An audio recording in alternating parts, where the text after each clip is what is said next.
د پښتو ژبه او مصنوعي ځيرکتيا.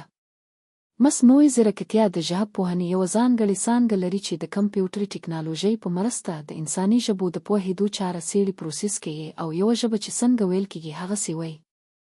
د مصنوعي ځيرکتيا د بېلابېلو تخنیکي برخو څخه د نیچرل لینګویج پروسس یا NLP د یوې طبیعي ژبې د سمو ویلو برخه کمپیوټرونو ته سپاري او کمپیوټرونو ته دا ویل کېږي چې د انساني ژبې درک تشریح او تولید وکړي.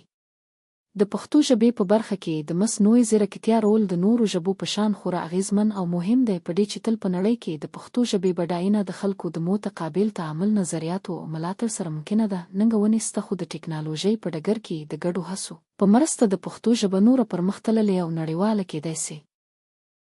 په عین وخت کې مصنوعي ځيرکتيا د پښتو په ګډون د نړۍ بېلابېلې ژبې ژباړي که څه هم اوس مصنوعي ځيرکتيا د ژباړونکو ځای نسوای نیولی ولې چې د شخصي اړیکو د لارې د خبرو اترو او قانع کولو یا باور رامنځته کولو ژورې انساني پروسې مصنوعي ځيرکتيا نسوای ترسره کولی.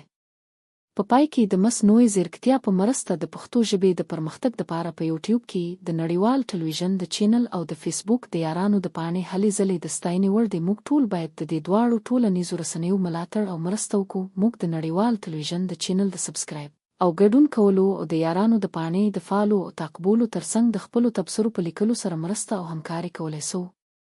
نو دا مرسته وکړئ او د دې سترې چارې برخه شئ.